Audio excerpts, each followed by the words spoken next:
Now we're live. Yo, what's going on, good people? Yes. I ain't gonna hold y'all, man. I went live. I was sitting here talking for about 7 minutes and nobody showed up. And so I had to go look. I'm like, wait a minute. Technical difficulty, but y'all know what time it is. A lot of y'all have been asking me questions, man. So many questions about so many topics. And that's okay, because ultimately people come to me when they're looking to change their life. People come to me when they're looking to elevate. They come to me when they're looking to progress. They're looking to me when they're ready to grow, and that's ultimately, that's what I love to do. No matter what industry I will put myself in, ultimately I love seeing people live their best lives. I love sharing information and sharing knowledge that I have in order to help those around me live their best lives, because ultimately I'm a firm believer that everyone has their own unique gifts, their own unique talents. Darcel, what it do? And we've been given these different gifts and talents intentionally. And so, if we all live life on our highest level, if we all fulfill our purpose while here, it's going to be a better place to live, and that's what it's about ultimately, using the time that we have, because our time is very limited here on earth, but using the time that we have to make this a better place to be for ourselves, for our families, for our communities, and, for our nation ultimately. So if you're in the building, say what's up, give me some love. One time for the one time, show me some love if you're in the building. I love to see it. I love the reciprocity. I love the energy. This is an AMA. And if you don't know what AMA stands for, it means ask me anything. So I see some of y'all watching. What's up? Show some love. If you got questions, pop them in. We're going to get into it. But before I really move forward, I do want to say and acknowledge, I want to give my prayers and my condolences to the Autry family. My boys, Ray and Richard, they came down with COVID, and unfortunately Ray passed away. And we laid him to rest yesterday. And Richard, he caught COVID. He's still fighting, but he's getting better and he's getting stronger. So my condolences to the family. Richard, if you're watching, bro, I'm so sorry. I can't wait to talk to you once you get through going what you go through. But just know that, I'm here, and that we here for you, bro. I can't even imagine what you're going through and where your head is at right now. But just know it's going to be all right, bro. We're going to keep you here for a reason, and we're going to keep moving, because that's what we do. That's what we do. But we're going to play this, and we're going to get into some questions. All right, let's get it.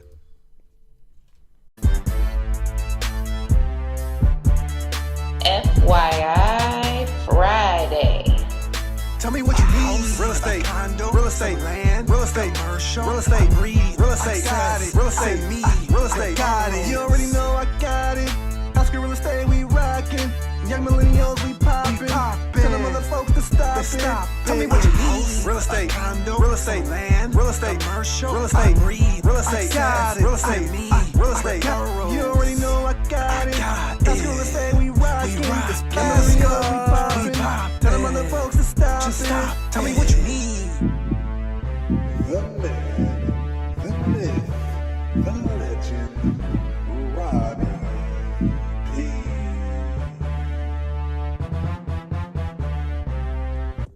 Okay, and we in here. You know who it is and what it be. It's Rob P, Pasker Real Estate.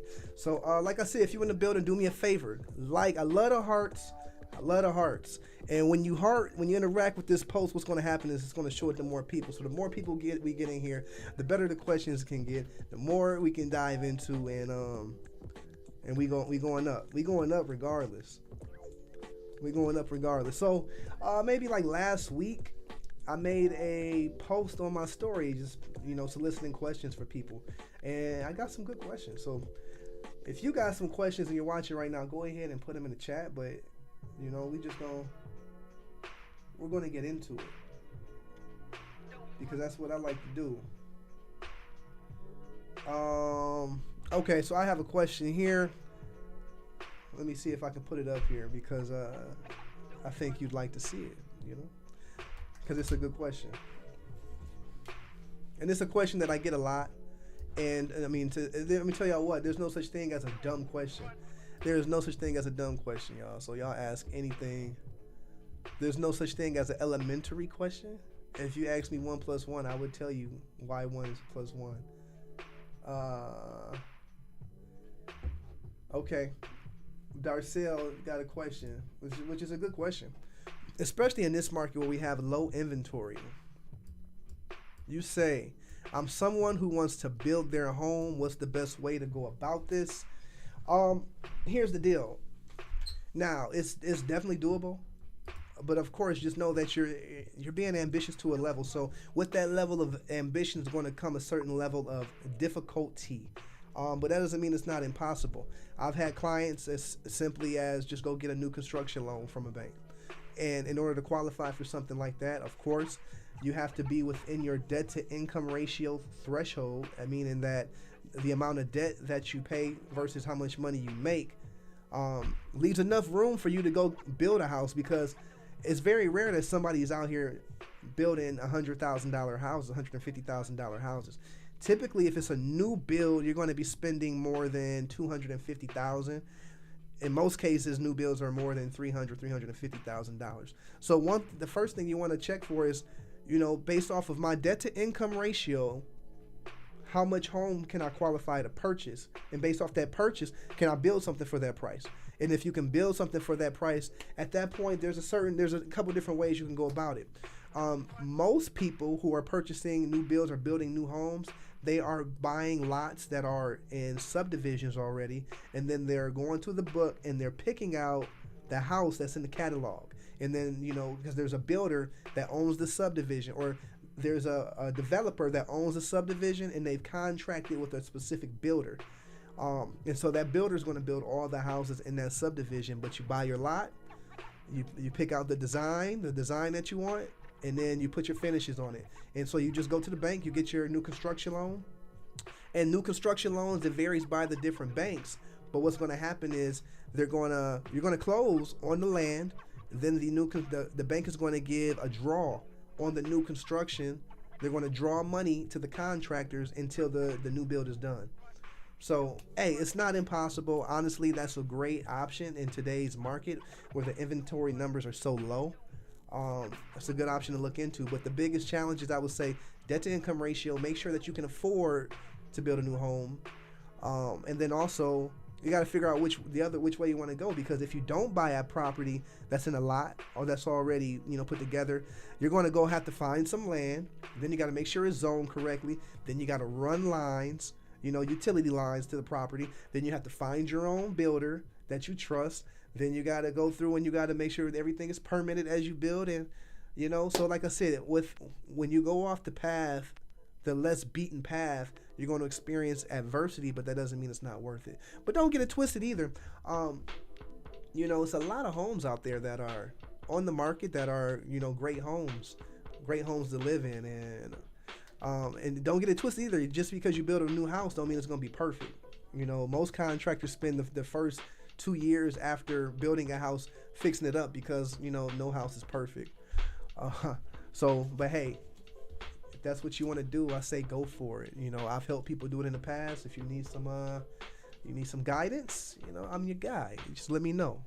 Hey, great question by Darcel.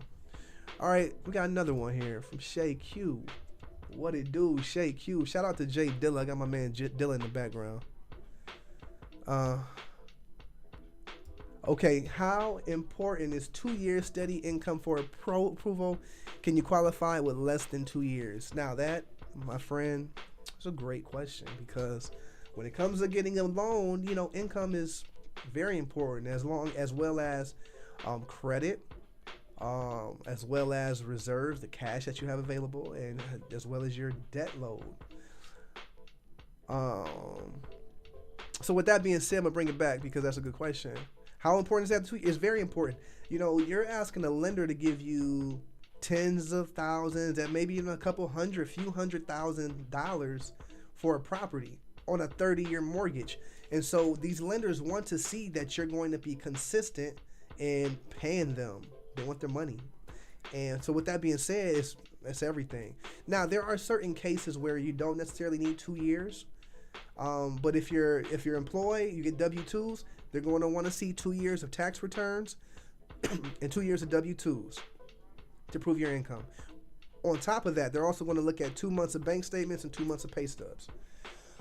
Excuse me. I should have got some water before I got on here. If you're self-employed, they're going to look for 2 years of tax returns. They want to see 2 years of tax returns if that's 1099, but they also want to see 2 years of your Schedule C's.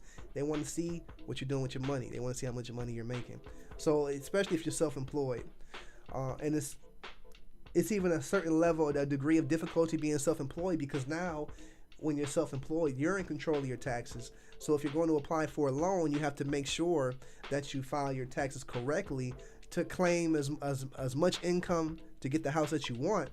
But you might also, not want to claim everything, because you may want to put yourself in position for down payment assistance programs that are out there as well. So, but 2 years, yeah, you need 2 years. Now, if you are a recent graduate from school and you got a diploma, a degree, a certificate that's in the field that you're now employed in, some lenders will supersede that 2-year income requirement as long as you are working in the job that you went to school for, and then you show your transcripts. So there's a few more hoops that you have to jump through in order to get that. But at the same time, it's possible. I primarily only see 2 years of income not being used when it comes to people being in school. And if you get disability, still, I've seen lenders want 2 years of disability. If you're a VA, you got the GI Bill, you're getting paid from the military, same deal. They want to see that 2 years. They want to see that it's consistent. So, good question. My guy Hines, where you at? Where you at tonight, man? Where you at? Where you at, my guy? Where's the action? Yes, and Faye, shout out to Faye Smith. She's one of my favorite lenders over at Fifth Third Bank here in Northwest Ohio. She says when it comes to being self-employed and you're using your income to purchase a property, they'll also look at your year-to-date profit and loss statements as well. Yes, for my self-employed people, if you're not using some type of system to track your income, you're doing it wrong. Me personally, I'm a big fan of QuickBooks Self-Employed. I use QuickBooks Self-Employed to track my income, to track my expenses, and it also helps me get a jump on my taxes as well because of the way that the transactions are categorized, period. So, for a lot of people, even if you're not self-employed, if you're not tracking your income and you're not tracking your expenses, you're doing it wrong. So many of you know that I'm a housing counselor. And as a housing counselor, I'm certified by the Department of Housing and Urban Development to teach people how to position themselves for homeownership. And that means getting their financial foundation in order with savings and budgeting strategies. That means getting credit in order. That means paying down debt. And so one of the biggest things that I find, the first thing that I find when I look at a person's file is they don't have a budget. They don't know how much money they spend on certain categories. And if you're looking to improve anything, I'm a firm believer that it's hard to improve anything that we don't track. The numbers don't lie. So whether you're self-employed, whether you are employed, W-2, don't matter. You should be tracking your income. You should be tracking your expenses. It's 2022. And so I don't care if you're using pen and paper as long as you use it. But I'm a firm believer in using the technology that we have. People that know me know that I love the time that we live in. I could think of another time I would want to be alive, but, maybe a couple other times I would want to be alive. But I'm really happy to be alive right now because of the access to information and the access to technology that we have. It's an amazing time to be alive where, honestly, we have limitless power if we're able to focus our energy and attention into something that's effective and efficient. We can do anything or we put our minds to it, and that's the beauty of it right now. But with that being said, my point is use the technology of today in order to move your finances forward. So that means use something like Mint.com, which I love Mint.com. Being self-employed, I use QuickBooks Self-Employed. But at the same time, Mint.com gets the job done. It's going to help you track your income, track your expenses, track your net worth, see how much money you're spending on certain categories, see who you're spending most of your money with, what vendors, what businesses you support the most. It's off the chain. It's off the hook. But yeah, all good stuff. Good questions. Really good questions, y'all. Really good questions. Yes, indeed. Okay. Let's hit another one. I get a lot of questions about all types of stuff. Oh, that's real big. But you see that question? What credit score should someone have in order to start the home buying process? What credit score should someone have in order to start the home buying process? It's a trick question. I'm telling y'all, if y'all pay attention, it's a trick question because guess what? I don't care if you have no credit. I don't care if you got a 300 credit score. It don't matter where your credit score is at to start the home buying process, because starting the home buying process means taking an account of your income, taking an account of your expenses, looking at where your credit score is, looking at what your debt, and putting strategies, executing on strategies to position yourself for a mortgage. So maybe the question that this person was asking is, at what credit score can I get approved for a loan? But don't get it twisted. Just getting a loan, that's not the home buying process. Starts months before you actually get your loan. I know when my process took a few years, even though I put people in houses every day. My process took a couple of years of me being focused, of me being diligent, and also being strategic in my moves financially. So the sooner you start with the home buying process, the better. But if you're looking to ask at what credit score can I get a loan, there are lenders out here that will loan you with a 580. Some go as low as 550, but you're going to have to jump through hoops. You're going to have to jump through rings of fire to get a home loan at 550. I like to tell people, don't rush to get grown, drive slow, because you got to build it from the ground up. A castle built on sand is one that's not going to last for long. And so you want to make sure that your financial foundation is solid. But hey, I got a lender, Fyi. If Fyi's in the building, Fyi, she'll give loans, FHA loans at a 600 credit score, and they work, and she can do it. I tell you honestly though, that if you want the best options in regards to the lending, the loans out there, putting yourself in the best position to be competitive in today's market, what I would suggest is put yourself in position with at least a 650. A 650, a 660 is going to put you in position to take advantage of most of the programs out there that are going to help you. But like I said, with a 600 credit score, I got a lender who can get you an FHA loan, 3.5% down, and boom, get you in the house. They do it. We do it out here. So, but where do you need to be in order to start? Man, you start right now where you stand. It don't matter where your credit score is at. The best thing you can do if you want to start that process, sit down with a housing counselor. And lo and behold, guess what, guys? You're on the live with a housing counselor right now. Look at this guy. Yeah, this guy.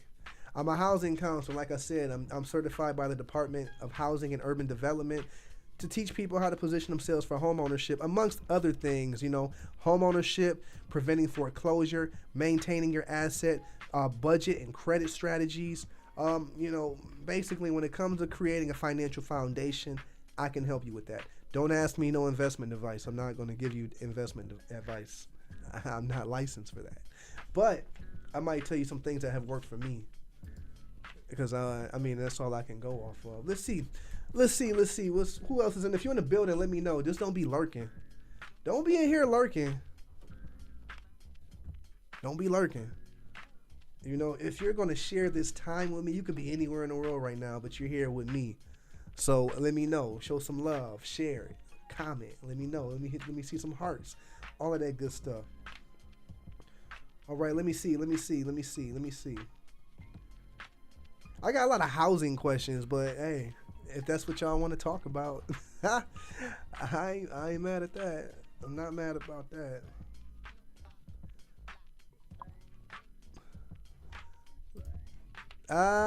Okay, Lorene. Lorene wants some crypto. Shout out to Lorene Banks. Madam Kendrick's in the building, y'all. She's in the building. Okay, here's not two. We need one. This might be big. Oh. All right, check this out. Do you help with housing assistance in Findlay, Ohio? So let's get into it. Let me just educate you a little bit. So I'm licensed in the state of Ohio, meaning that I can sell houses in Ohio. Boom. Now, as far as my As far as my territory is concerned, I'm a member of the Northwest Ohio Realtors. I'm also a member of the Columbus Realtors.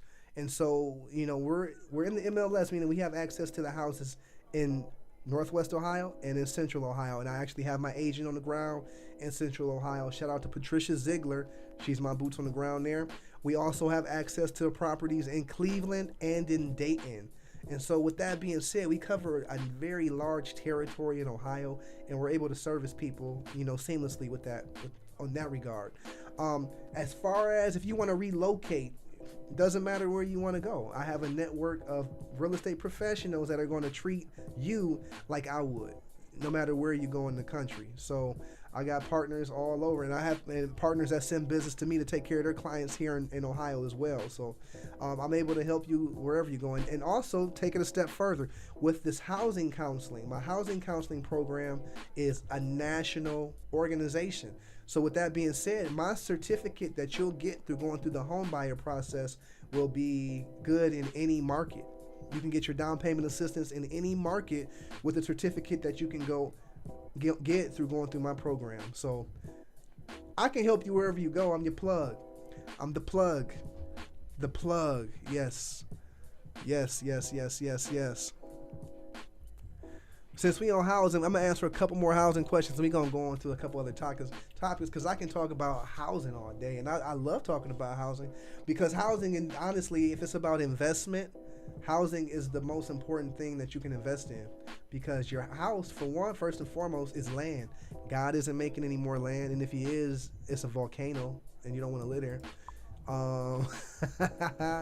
And oh yeah, and it appreciates. We're not getting any more land, but we are getting more people. So with that being said, the value of land is going up over time because it becomes more scarce over time. So it's the best investment you can make. If you look at the wealthiest Americans, take away the top 10%. Over 60% of the wealth in America is invested in owner-occupied properties, which means that most Americans are building their net worth by simply paying their monthly mortgage. Not rent, because when you're paying rent, there's nothing against renting. It's great for some people. It's great for a lot of people, but if you can position yourself for home ownership, when you're paying rent, that's an interest-only loan indefinitely. You're not getting any equity. But when you own, a portion of that payment is going to go towards your principal, which is like stacking a brick of cash up, boom, boom, boom. And after so many payments, you'll be able to use that equity in your home and use your home like a bank, and then some. Yep. So you say sign me up. It's real simple. Hit that link in the description. Get your schedule for your one-on-one housing counseling session. Is free. And we go from there. You get your intake application in. I'm gonna break it down. I'm gonna look at your income, look at your budget, look at your expenses, and I'm gonna tell you exactly what you need to do to position yourself for a mortgage. We got a good question from Shanika. Aren't conventional loans better than FHA loans? I'm gonna tell you this: the best loan is gonna be the loan that you can get when you're ready to make a move, right? But at the same time, I believe in strategizing. I believe in, putting ourselves in position to get the best that we can get, because you don't want to rush into anything. You definitely don't want to rush into a home. But with that being said, there are pros and cons to the different loans out there. So with a conventional loan, what does it mean to be a conventional loan? It means that it's the loan that has no government interference.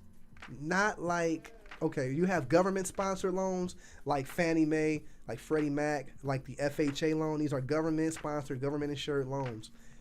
The conventional loan doesn't have that. So without having that government backing, people are able to purchase properties in certain conditions that they wouldn't be able to purchase if they had an FHA loan. So in some senses, the conventional is better. It's also, if you ask me, it does have its pros, meaning that when you pay a mortgage, you're paying your principal, your interest, your taxes, and insurance. And in most cases, you're also going to be paying your private mortgage insurance. It might say PMI or it might say MIP if you're going with FHA. But this PMI is insurance that you pay on behalf of the lender in the case that you were to default on your loan. That means if you get foreclosed on, the lender will still get their money. And depending on the price, it can be very significant. In some cases, I've seen, people paying an extra $80 per month for insurance that doesn't benefit them. With an FHA loan, that PMI never falls off. You're going to pay that. If it's $80 a month, you're going to pay it for the life of your loan. It could be a last payment in the 30th year. You're going to be paying that $80. With a conventional loan, in most cases, conventional loan, you can put 20% down and not have to pay that PMI. Or if you put less than 20% down, that PMI falls off once you pay 21% towards the equity. So once you paid off about 21% of the house, you can apply to have that PMI taken off. They don't do it automatically. You have to ask for it. Now, there are loans out there that don't have PMI. But ultimately, like I said, the best loan is the loan that you can get right now. FHA, it is challenging to buy a house, period, but it's doubly challenging with an FHA loan because we're finding ourselves in this market that lenders do not want to, sellers. If I'm a seller and I have, 7 offers on the table, I'm going to choose the offer that gives me the most money in the fastest time with the least hassle. And so when people see FHA loan, they automatically think, oh man, extra inspection. And if I don't have to deal with that extra inspection, I'm not going to. And so FHA buyers, home buyers right now are finding themselves close to the bottom of the totem pole when it comes down to a multiple offer situation. Some people say it's discriminatory, which, at the end of the day, this is America and people have the right to make the decisions that are going to put them in the best position. And for a lot of sellers right now, that means not risking an extra inspection and slowing up their process. So if you can go conventional, go conventional. But if you can't go conventional, do what you got to do. It's okay to go FHA. We have people closing on FHA homes nearly every other week right now. At Pasker Real Estate, it's going down. Either or, it don't matter. Where there's a will, there's a way. And if you bring the will, we know the way. Me and my team, shout out to them. It goes down. Come on with it. I'm waiting on you. It's a good time to get in now. Get in before that spring rush, because it's about to go down. And interest rates are going up. I got a text from one of my lender partners. And interest rates are about to touch 4%. And she had one that went for 3.99% for someone that had A1 credit and had a lot of cash. The interest rate was still 3.99%. So that's up. Because, I know people this year that have gotten, homes with 2.8, 3.1, 3.25% interest rates. And so if you don't know, if you're paying more interest, that means you're paying less principal, which means that the purchase price of the house is going to be less because your buying power goes down. So the longer you wait, you might wait. If you had a hard time finding a house last year, imagine trying to find a house when your price point is lower. Tough. We got a good question from Shay Q. Okay, what's the best way to brand yourself? Let's talk about it. I'm all about the business. I'm all about business. I'm all about branding. Pasker Real Estate is not my first business. You see it right here.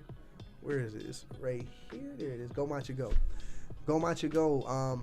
I've had companies since 2007, and all of my companies were marketing companies. Entourage Productions, Heartland Hip Hop, Go Macho Go. They've all led me to this point right here in my life. And to this day, I'm still using the skills that I've learned in marketing and branding back when I was throwing parties at UT. It's the same thing. But when you ask, what's the best way to brand yourself? You have to ask, what does it mean to brand yourself? Let's break it down. I like to be very accurate with my words. And when you're branding, what are you doing? Think about it. What do they do to cattle? They brand them. Okay, what did they do to slaves? They branded them. They put their name on it. So when I think brand, which you see my brand back here, the P, you see it? You see that P? That means Pasker Real Estate. When you see that, it's not even Pasker. It's Pasker Real Estate for now, but don't get it twisted. I'm conglomerate minded, dude. We have things in the works. We're building on what we've already built. But when you see that P means Pasker. And so when you're branding, what you want to do is take whatever symbolizes what you represent, whatever you choose to symbolize what you represents you. You want to burn that into the memory of your stakeholders. That's basically what it comes down to. I'm going to brand myself, meaning that when they come across my brand, and don't get it twisted, a brand can be visual, a brand can be auditory, a brand could be a vibe, a brand could be oratory, it can be words, it could be linguistic. But what you're doing is you're making whatever represents you stand out in the minds of the world around you. So what happens is that brand, when it's emblazoned in these people's brains, it grows, because ultimately the things that grow are the things that get attention. And that's why companies pay millions and billions of dollars. They get millions of dollars to get a 10-second commercial during the Super Bowl, because for those 10 seconds, they're going to get the attention of hundreds of millions of people for just those 10 seconds. So ultimately, what you're doing when you're branding is you get attention. It's about attention. Literally, what you focus on is going to grow. Like, you could be watching TV, right? And then a commercial for Chick-fil-A is gonna come on, and you're gonna be like, you know what, man, I want some Chick-fil-A. Dang. But it's not like you was thinking about Chick-fil-A, but the fact that you are, watching this TV, you already tuned in, and then boom, Chick-fil-A got your attention now, and then you realize, oh man, it's Sunday, I can't even get Chick-fil-A. So that's part of their brand. It's like, dang, that's the exclusivity. It's like, man, it's like kind of scarce. So now when you think about Chick-fil-A later in the week, you're going to be like, I'm going to go to Chick-fil-A now, because when I wanted Chick-fil-A the last time, I couldn't get it. And so that's for one, that's branding, and that's advertising. So like I said, branding is broad. It can be manifested in so many different mediums, but ultimately it's going to represent you, and it's going to be a vibe, and it's going to attract attention. And what gets attention is what grows. Yup. Yeah, you already know my guy, Skateboard, man. What it do, brother? This is my guy right here, man. Jamal, we go back to the UT days, man. Jamal was fearless with his fashion. He was fearless in his lifestyle, and I'm sure he's still fearless in the way he's living out there and building out there in LA. So shout out to my guy. Yes, indeed. Who's in the building? I got a good 12 people watching amongst YouTube, amongst Facebook. We on Twitter. It's going down right now, y'all. If you in the building, let me know. Show some love, because that energy, I love the reciprocity. Let's bring it. Hey, you need some help? What's up? It ain't nothing to it but to do it. It ain't nothing to it but to do it. If any of you would like to talk, you want to talk, get on my calendar. That's the best thing you can do. Hit the link, because I ain't gonna lie to y'all, man. Sometimes I get overwhelmed. I got a lot that I need to be doing. Even now, there's things I need to be doing, but I set this time to spend with you all. So the best thing that you can do, if you want my attention, just get on my calendar, and I'm gonna be there. And the calendar is in my link. You can set up a phone call. You can set up a meeting. But if it's about housing counseling, boom. If you're interested in some coaching, I'll talk to you about some coaching. I'm going to go back up to a comment from Laureen Banks, because she says, son, I want some crypto. You should want some crypto. You want to get some crypto, y'all. Yeah, we are entering a new age. We've already entered a new age. I think the new age started back in 2012. We entered the age of Aquarius. And oh my, what an age. It's a beautiful time to be alive, y'all. I just hope you all are taking advantage of the opportunities that we have, because I can't speak for everybody here, but I know for me as a black man, I can do things that, my grandfather could only dream of. And let's not even talk about his grandfather or his grandfather. It's a hell of an opportunity right now, and I'm going to take full advantage. So, Darcel, I don't charge now for my housing consultations. I don't charge for the housing consultations. I don't charge for the housing consultations. The only thing that I ask for the housing consultations is that you fill out the intake application. So I have the accurate information in order to advise you. Now, if you're interested in any other type of consultation, yeah, that might come with a cost because time is of the essence and time ain't free. And so, but that's okay. I'm inexpensive.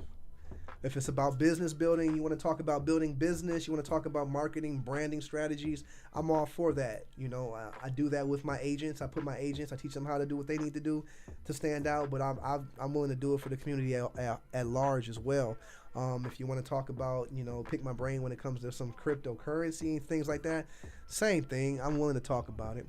But Essence is in the building. Essence says I'm interested in crypto as well. So yeah, let's talk about it. Let's talk about it. Like I said, this is the age of Aquarius. We're entering a shift right now. We've seen many different shifts in just recent history. You know, we went from we entered the industrial age, okay, and then we entered the electronic age, and now we're in the digital age, the age of information, the digital age, and with that,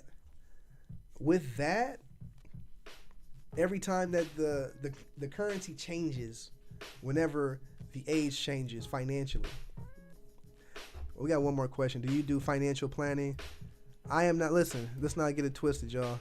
I am not a financial planner, but I can give you the tools and the strategies to create a financial foundation for yourself. I'm not going to help you plan your finances for the rest of your life, but I can look at your situation right now and diagnose and tell you what you need to do right now to position yourself to create a financial foundation that leads to wealth building. Now, how you build that wealth, that's up to you. And I'm not going to give you financial advice. But I can tell you what you need to do as far as setting the financial foundation to build off of. Financial planning, you want to go to somebody that's a licensed financial planner.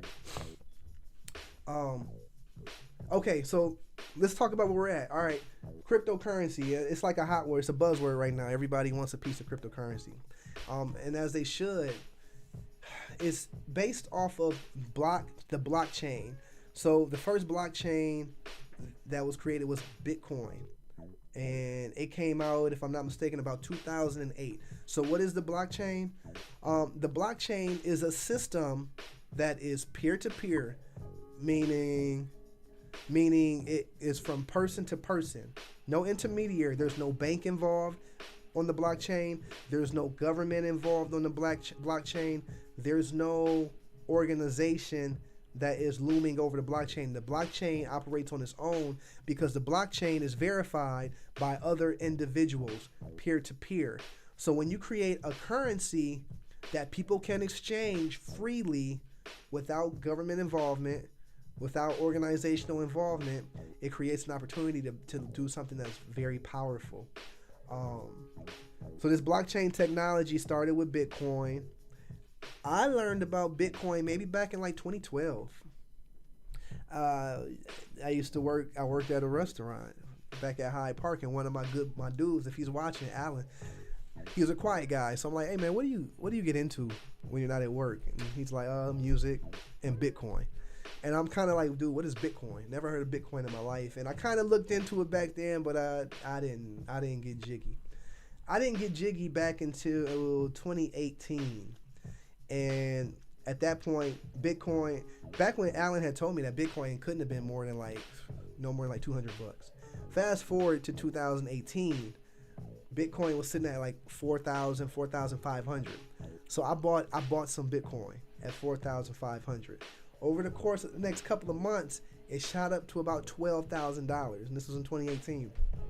So in my mind, I'm like, man, I more than doubled my money. I'm going to take my money out, and plus I could have used the money. So for me, shoot, I hit my lick. Let me get up out of it. Which is, hey, I mean, take your profits. Take the profits. Okay. But anyways, fast forward to 2021. Last year, Bitcoin hit 60,000.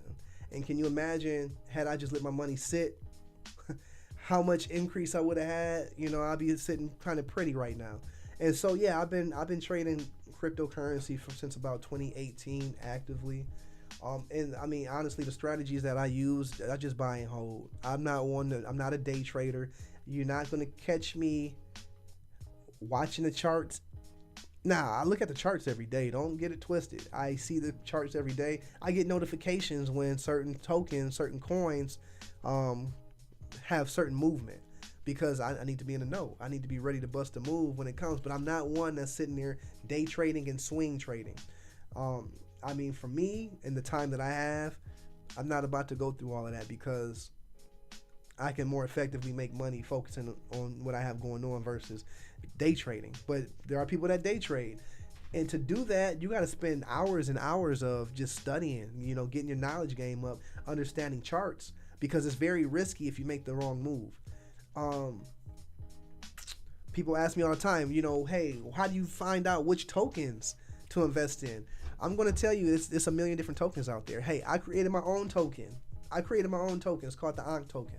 And it trades. You can buy it. And it's also kind of dope, because every time somebody buys or somebody sells, 10% of that sale goes back to the holders of the token. So Ankh token, I really haven't talked too much about it, because it's kind of like a pet project for me. Nothing that I really intended to pump, but it's doable. Anybody can create a token. But how do you know which token that you want to invest in? I would tell you, look for these things. One, look at the history. Like, look at the team. Who is the team behind this token? Okay. How old is the token? That's one thing. Now, if you jump on a token that just started today, you're potentially gambling. You're gambling. You're gambling. I've bought tokens that just came out today, and guess what happens? There's a lot of hype at the beginning. Boom, it goes up, and then most of the time you don't find out until the hype is already there. So when the hype is there, you buy, and then you hold it, and then it just goes down, and it goes down, and it goes down, and it goes down. So I would say, if you're new to crypto investing, stay away from new tokens. Stay away, because that's a good way to get your money taken. It's a good way to get scammed. That's what we can talk about. I can talk about how to not get scammed, because don't get it twisted. I've made some good money trading crypto. I've also lost money, but I made up way, way, way more than I've lost. But I've lost, and it's these lessons that are expensive, expensive lessons. But yeah, pick tokens that have strong teams. Pick tokens that have strong communities. Like, the community is important as well. And when we say crypto community, we talk about the people. Like, you have different platforms. If you're interested in a token, you want to learn more about it, go to the website. Check out the website. See who the team is. What's the roadmap of this token? What do they plan on doing with this token? Does the token have utility? Meaning, can I use this token? Is this token being used for real world applications? That's important, because if it has real world applications, you know that it's not going anywhere. Okay? So you want a token that has a roadmap. You prefer a token that has real world applications, I mean, it can be used. You prefer tokens that, if they don't have their own blockchain, they are working on creating their own blockchain. Because ultimately, what you're doing when you buy a token, when you buy a coin, you're putting your money into something, and you want to see it grow. You're supporting a project, and that's all that these NFTs, all these crypto tokens, they're projects, and they hire developers, and these developers, and they might even hire. Sometimes the developers are in the community, and they come together to push the project forward. So I prefer tokens that have real world application, that have utility. Also, I prefer ones that are reflective. I like tokens that are going to give me money for holding, because what you're seeing right now, we're seeing what's called decentralized finance. It's a new era in finance. Like I said before, it is influenced by governments, because every now and then, maybe about twice a year, 3 times a year, China says, oh, we're banning cryptocurrency. And then everybody sells their crypto, and then a few months later, it shoots up to the moon. crypto can be, the markets they're influenced by different aspects. Like you get bad news, people sell. Or you might get Elon Musk that gets on and talks about something and people just start going crazy. It's weird. But if you invest in projects that have real world application, that have strong teams, you don't want anonymous teams. Now, don't get it twisted. I've invested in Shiba. Do I know the developer of Shiba? No. But I look at the community. It's a strong community. I look at the project. I look at their roadmap. I look at what they've already accomplished up to this point. And so if they've already done what they said they would do up to this point, that gives me reason to believe that they're going to continue to go. And staying down and staying diligent, it pays off. So when I invest in crypto, I'm not looking for the big lick. Don't get it twisted. I'm going to take some profit when it goes up. When it goes crazy, I'm definitely taking profit, but I'm going to keep the majority in there because for me, this is a long-term hold. This is the future of finance. And so if you find projects that have real world application, that have utility, that have roadmaps that they have progressed on moving forward, you're going to put yourself in a position to just let your money sit, and over time, it rises. And we're not even talking about this. We haven't even had the discussion about decentralized DeFi marketplaces, DeFi exchanges, decentralized exchanges, where you can stake your money, stake your coins, and allow the exchange to use your currency to operate the exchange. And on the back end, you get paid in other crypto. So quintessentially, the opportunity that cryptocurrency has created for us right now is that we can become our own banks. Meaning that instead of me going and taking my money and putting it and saving it in my bank and getting like 0.025%, nah, I got this exchange over here that's going to hold that same amount of money and then give me about 90% APY year over year. So I'm nearly doubling my money by just letting it sit. I mean, what an opportunity. What an opportunity. And we're not even talking about, it's decentralized finance. So that means there's decentralized lending that's happening right now where you're able to take out loans on the crypto that you already have. It's crazy where I know people that they're buying real estate, and real estate, don't get it twisted. Real estate is the best investment. It's always going to be the best investment. Always, hands down. But hey, for the price, if I were to have $30,000 right now, okay, I could go try to find a cheap house. I can fix it up, however much that costs, and then boom, now I can rent it out, or I could flip it and sell it. All right, that takes work. It's liability.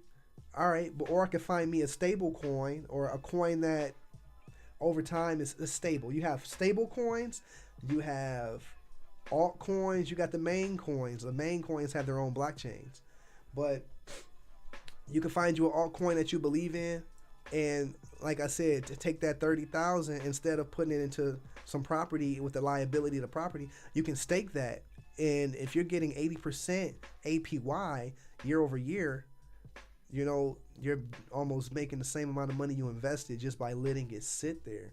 And not to mention, as time goes on average, the crypto market is going up.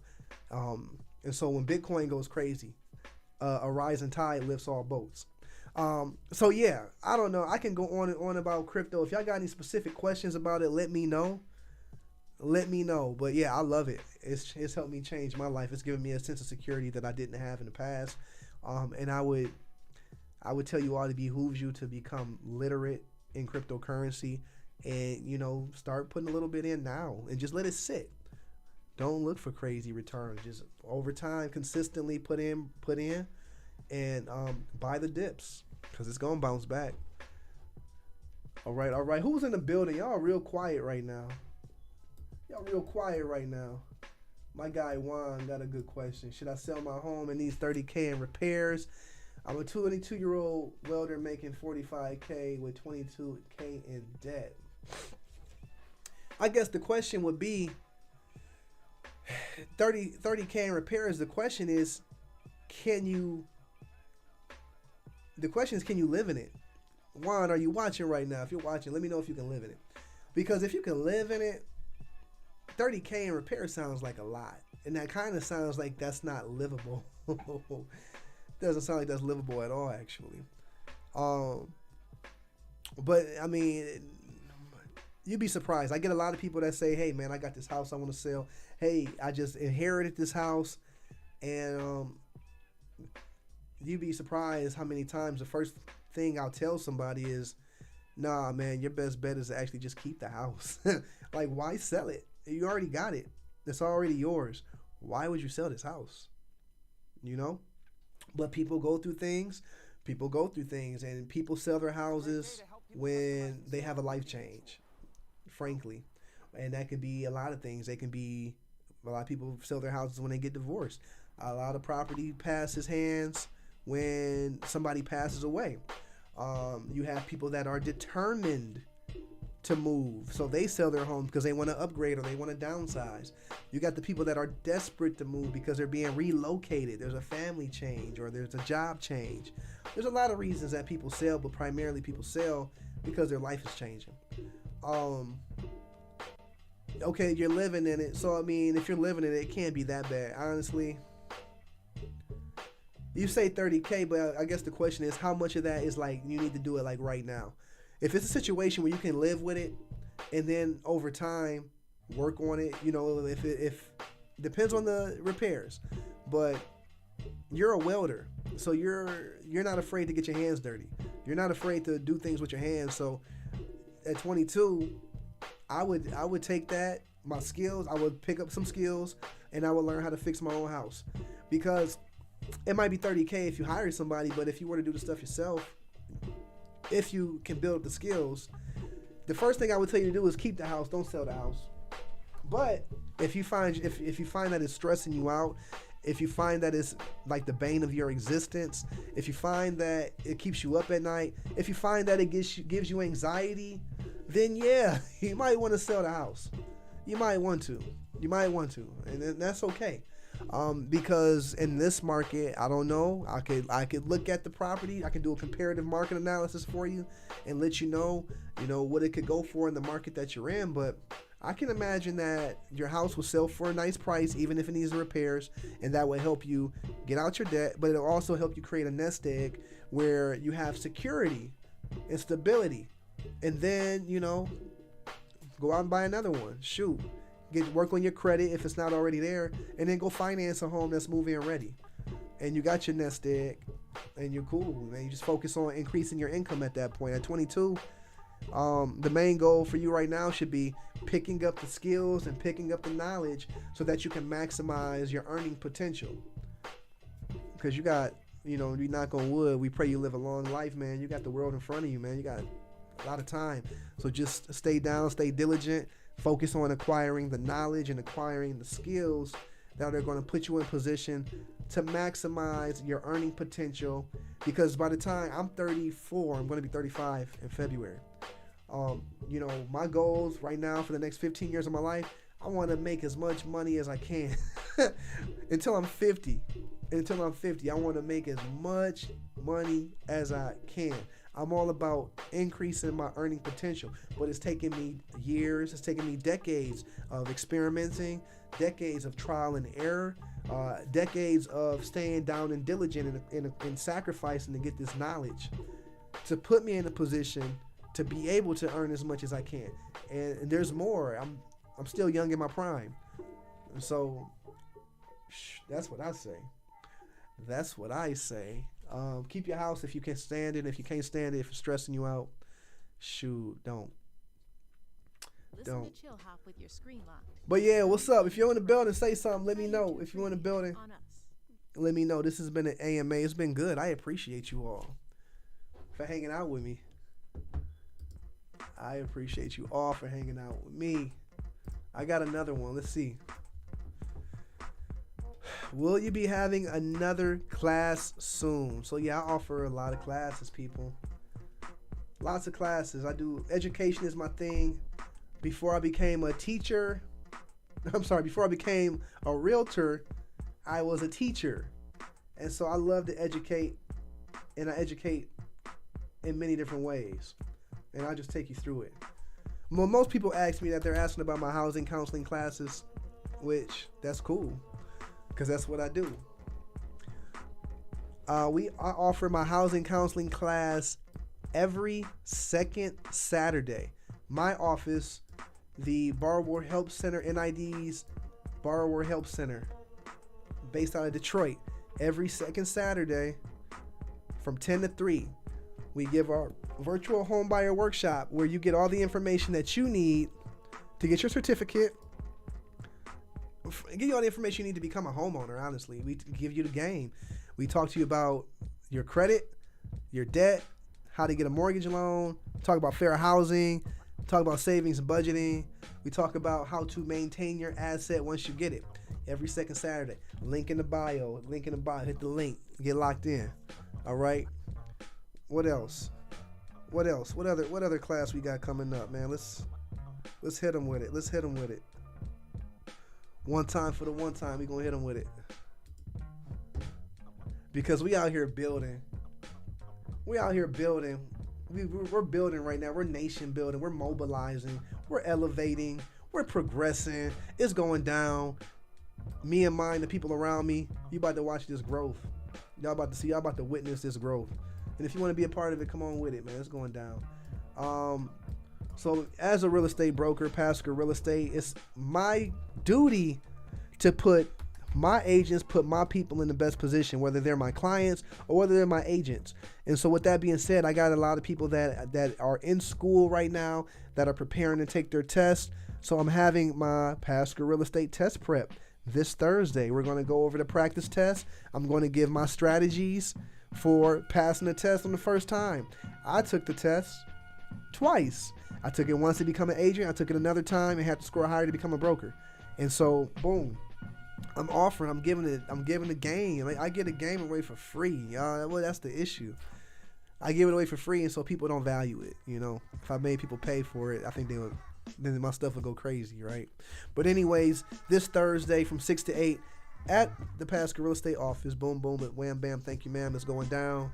Come and get this game. If you're in real estate school right now, come see what we about. Come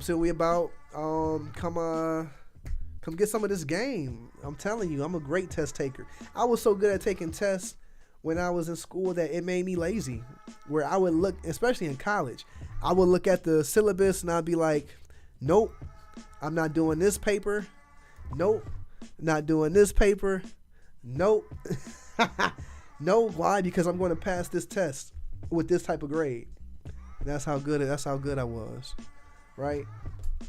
What else? Let's see what else. What other type of class I got coming up? And this is monthly, people. We do this monthly. We do the home buyer class monthly. I do the test prep monthly. And then I also, this is for my agents.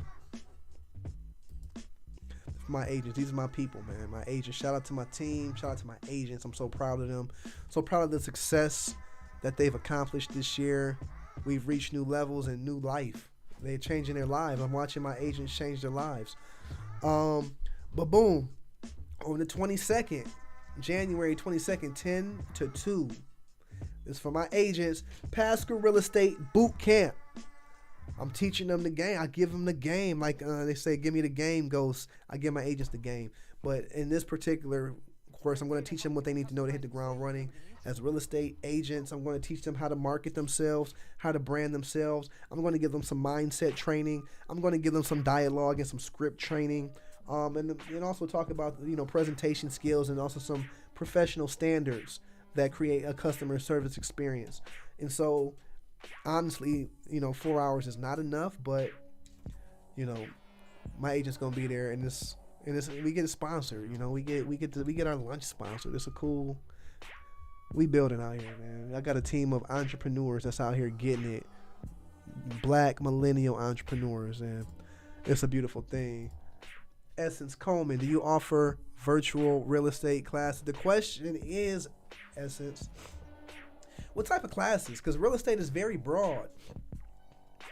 What type of classes? Real estate is very broad.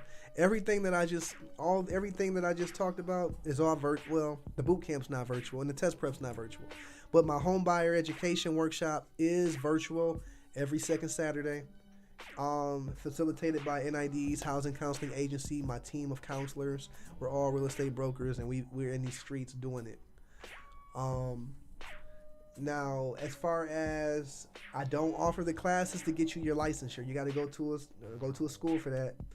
I am not at that point, but with that being said, it's out there. It's out there. Yeah, what's up?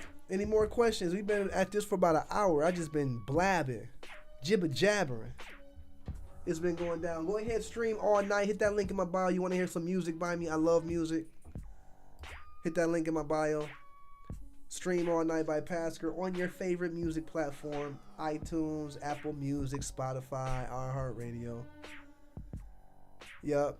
Okay, there you go. If you want your license, I would suggest you look into my favorite school is Hondros College. I'm an alum. I'm an alum of Hondros College. I got my real estate license there. I love their program. It's efficient, it's effective, and it's quick. Hondros.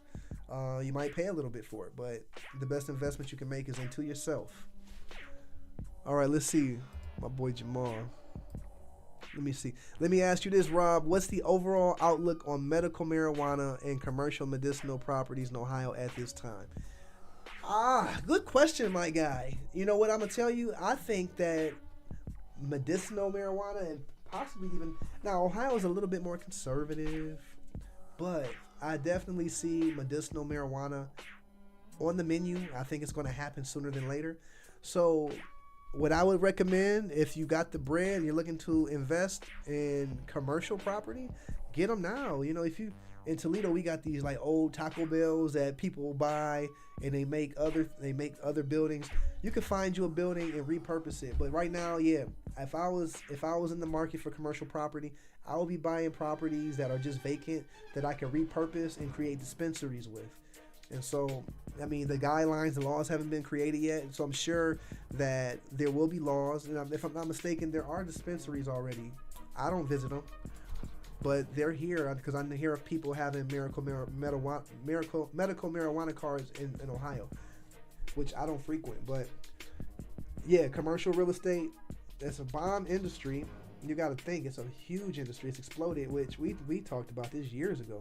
And look at, I used to write papers in college about the medical cannabis, the cannabis industry, and not just cannabis, but also hemp. We're still behind on hemp. And so I think that the fastest pathway to creating wealth is through the medicinal, through the recreational cannabis. But if it's about long-term wealth, I would highly look into creating systems that are in industrial cannabis, the industrial cannabis industry. Because people forget, you know, one of the reasons that cannabis was so outlawed was because of the industry, the money it took away from other industries, like paper. You know, hemp was used for paper. It was used for clothing. And when we say hemp, you got cannabis, right? But you got two different types. You got the male plant and you got the female plant. The female plant creates the bud, creates the flower, which is THC heavy, and that's what people smoke, right? But the male plant is if it has any THC, is very, very little. And it was used for paper, used for clothes, used for food.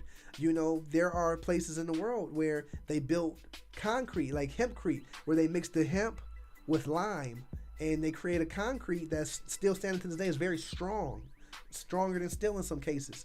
A lot of industries lobbied to get cannabis outlawed because of the opportunities that it took away from these industries. But the thing is, when they outlawed cannabis, they robbed us of this plant that God made for us to live our lives with. And so I think that the industrial cannabis industry, now all the rage is medicinal recreational cannabis, which, like I said, that's the fastest pathway to make money in this industry right now. But I think long term, if you can, you know, create systems in industrial cannabis, you and your family will live great forever, rich forever. Probably too with the medicinal too. But yeah, I would say, you know, get some freestanding, get standing lots. Get standing buildings that have parking lots, because you can create dispensaries. That's what I would do. And at that point, or even if it's not about, you know, buying a building, okay, what for the cost of buying a building, I'm pretty sure you could like go lease some warehouse space and buy a machine that's going to process hemp, process the cannabis, and create a product from which you can distribute. It's a lot of things that you can do in the industry. But that's a really good question, my guy. Very, very good question. Very good question. But yeah, y'all been rocking with me for a little minute, man. We've been on here for an hour. Yeah, I appreciate y'all. Any other questions? Because if not, I'm about to chuck that deuce because I got things to do. It's 10:13 and my goodness, it don't stop. I still got people I need to get in contact with today. It doesn't stop, y'all. This is like, it is what it is. You know, I asked for this life. I've created this. I created a monster, so I need to go tend to it. But whatever the case, it's been real. If you like this, let me know because I'll be back. I'll do another one next month. If you thought this was cool, let me know. But with that being said, I'm going to chuck the deuce. I'm going to holler at y'all. I'm going to let y'all know what it is. This has been an AMA. Ask Me Anything with Rob Pasker. Hit that follow button. If you haven't, go ahead and hit that follow button if you haven't. Subscribe to my page. Subscribe. Hit the little bell. Get notifications when I go live. Because every time I go live, I'm dropping jewels, y'all. She says, email, please. Darcel, go ahead. You can do a couple things. You can add me on Instagram at Rob Pasker. Inbox me. You can hit the link in the description. Link in the description. Get on my calendar. We can chop it up. Or if you want my email, it's real simple, but it's not simple. It's Rob at Pasker, R-E as in realestate.com. Rob at Pasker, R-E as in realestate.com. Or better yet, just hit the link in the bio. Schedule a phone call with me. Get on my calendar. I'll make sure that we get in contact and we do what it need to be do. We do what needs to get done. That's what it's about. Yes, indeed. Appreciate y'all though. I'm out.